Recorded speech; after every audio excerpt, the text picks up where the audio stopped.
I used to wake up every single day and ask myself, was this the day that I was going to take my own life? Was this the day that I was going to kill myself?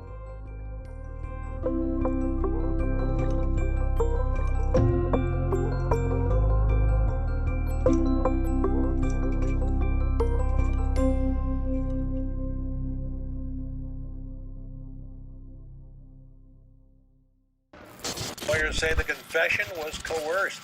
Now, 23 years after their client was convicted of a murder that seemed to define the very lawlessness of the time in New York City, they want him set free.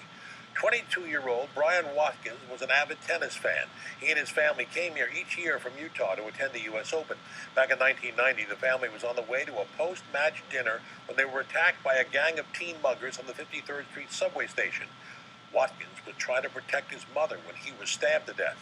Johnny Hincapie was one of 8 teens arrested for the murder. He was found guilty and sentenced to 25 years to life, but attorneys today filed papers claiming he was wrongly imprisoned, that he was coerced into confessing to a crime he didn't commit.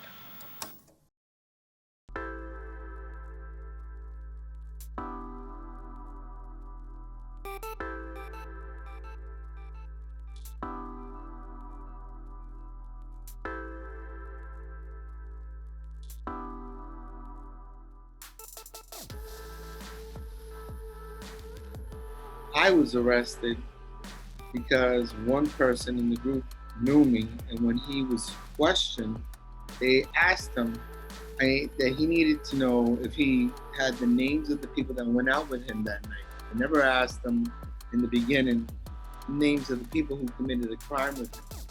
What a lot of people don't realize is that New York City was going through mayhem. We had the highest crime rate overall that year. Highest robberies, highest thefts, highest grand larcenies, highest homicide rate, over 2,200 homicides that year. And that was due to the crack cocaine drug epidemic that occurred during the 1980s. So in 1989, we had the infamous Central Park 5 case that took place. And 1 year later, my case took place. What's interesting is that the same leading detective from the Central Park 5 was the same leading detective in my case. So when I was taken to that police precinct, that police station, I told them I had nothing to do with this. I told them the truth. I had no knowledge. I had no weapon with me. I had no malice. I just went out because I was invited, and I had no idea that someone had died in a train station. Little did I know that the police detective had an agenda with him. He was overzealous. There was a lot of publicity. There was a lot of notoriety already taking place. So he started beating me up. And as he beat me up, he told me that if I wanted to make it home alive, the only thing I had to do was memorize a story. And that the story that I would be memorizing would be like if I was a witness to the crime and not actually someone that participated in the crime. So I believed him. I believed him that that he was going to take me back home because I wanted to go back home to be with my parents. He told me I was never going to see them again if I didn't memorize the story. And I did. And that story was the only piece of evidence that was used against me. That coerced confession, the only piece of evidence, the false confession used in order to try me at trial and convict me. Everybody that had arrested was a group of Latinos and Black people, so racism had a lot to do with this case, being that it was against a white family from Utah who were Mormons, so they had an example to be made. I was sentenced to 25 years to life. I was the only one claiming innocence, and in prison, I wrote numerous letters to attorneys, to law firms, to law clinics, to churches, to pastors, to colleges, to every possible person that I can think of. And even the Innocence Project back then. And no one wanted to take my case because at the moment in time, I didn't have the evidence to prove my innocence, nor did I have the financial resources to hire an attorney. It goes to show what kind of people in the United States really gets represented or has better success at winning their trials. In my situation, I'll tell you that the racism, the notoriety, like I mentioned before, the lack of financial resources, and politics involved as well. There was a lot of politics because of the notoriety of how they wanted to make an example of me and the other people that were actually truly involved, because it was a white person that died. Goes to show how the justice system in the United States is not a fair system.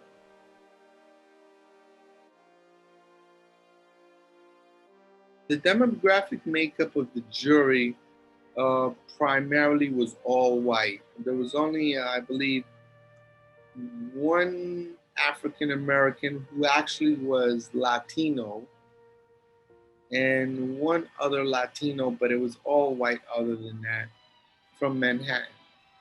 And my trial took a matter of about 2 months. 2 months because of the co-defendants that I was with. I was arrested with 7 other people, and one person had set his trial aside. So altogether, it was just seven of us going to trial, and each defendant had a different attorney that was representing them. A lot of them were court-appointed attorneys, legal aid attorneys.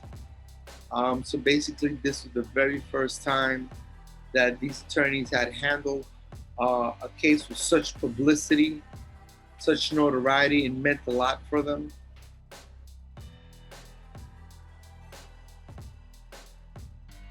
The moment that I arrived in Rikers Island, an inmate approached me, and he saw. They can tell who comes in that is new into Rikers Island, and he said, "If you want to survive in here, you have to fight."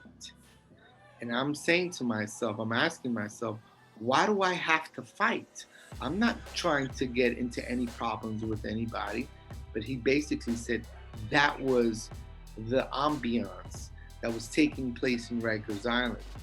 And because people try to walk over you, people try to manipulate you, people try to take your things. And that's exactly what occurred. And I had to fight in order to defend myself several times. The living conditions were horrible. You're talking about a cell that's smaller than 8 by 10. You see mice or rats that coming through your cells. In Rikers Island during a time where fall was in place and going into winter, and many of the windows were broken and air seeps in, and you have to cover yourself with your blankets to try to keep yourself warm from the cold. The food, you're talking about food that is daily cooked for over 30,000 people.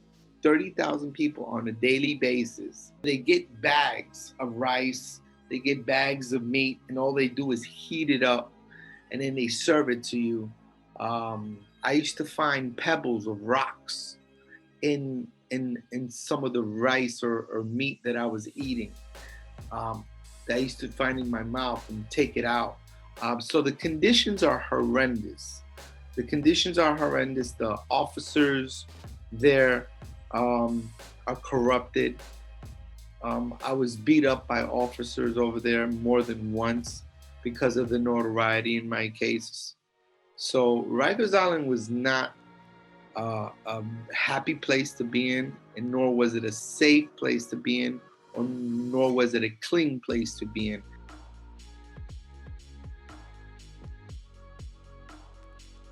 at the time, I was fortunate that there were programs available due to the 1971 Attica riot that allowed New York prison systems to change. And they introduced a series of programs, educational programs, vocational programs, that were brought to the prison system that were never there before. So while I was in prison, I got to go to school, I got to go to college, I got my bachelor's degree in behavioral science, I got my master's degree in theology, and I was also afforded to be a part of a theater program where I just didn't learn how to act, but the theater program was called Rehabilitation Through the Arts. So what it did, it allowed people to step into certain characters and to allow a reflection process take place so you could learn about that character and how it could be applied to your own life. So again, I was fortunate that in New York we had these programs available, whereas in other states throughout the country, they don't have no programs at all.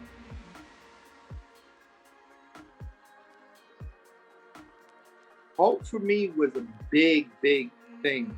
Um, my mother was a very, very astute, God-fearing person. And she basically kept me in line saying, don't ever give up hope. Don't ever give up hope. Believe in God, trust in God, that everything will go.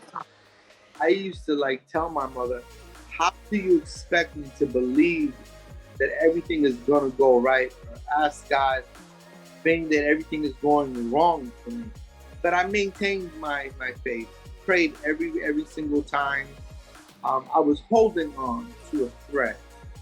I really, really was. I was holding on to a piece of thread when it came to my hope, because I will tell you, there was numerous times that I lost faith. I lost my hope.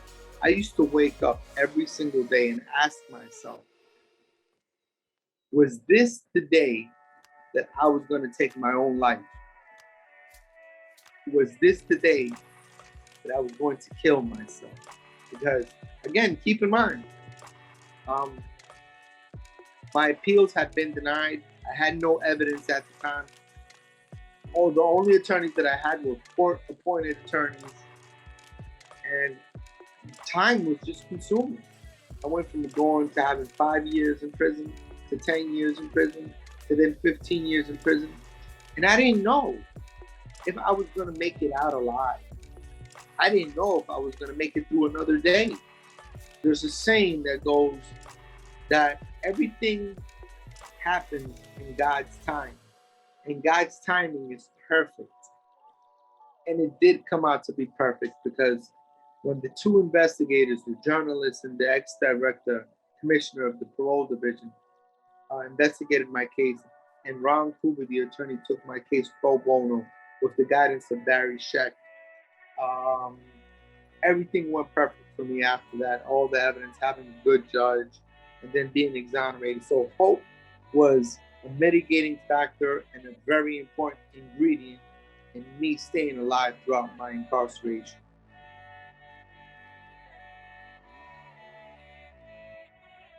The only apology I've received was from my attorneys, or the press, reporters. No one from the prosecutor's office came forward to admit that they had made a mistake. They never admitted that there was any wrongdoing. I did receive an apology from someone from the prosecutor's office, but the prosecutors themselves, they never admitted to any wrongdoing. And the reason for that is that over 98% of all cases that are exonerated, that are for non-DNA, prosecutors will never admit to any wrongdoing, because it only goes to show that, you know, their careers had a lot to do with it. And at the same time, it would give better placement to the exoneree, just in case there's going to be a lawsuit in place. For me at this time, I haven't been compensated I'm still waiting. I have 2 lawsuits in place. But to answer your question, basically that's what's been happening.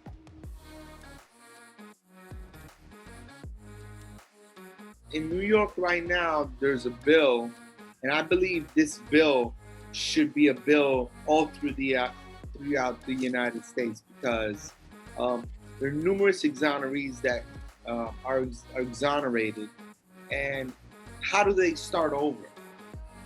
Some of them been incarcerated for 15, 25, or even 35 years, and how you expect them to start over, applying for a job, building up a resume, and you're talking about a place like New York City or Los Angeles or Chicago or Miami, and the people are offering them a job making $14, $15 an hour, knowing that the economy shows us you can't survive with that type of wages.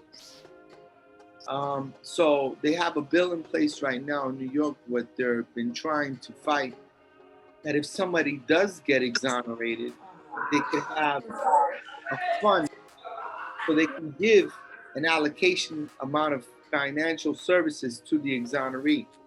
So people can actually come forward and look up this bill and try to support it by writing letters or contacting the governor himself or the legislature. Just try to add more support by it.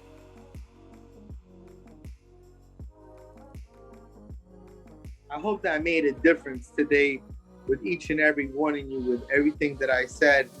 And feel free to contact me at any time.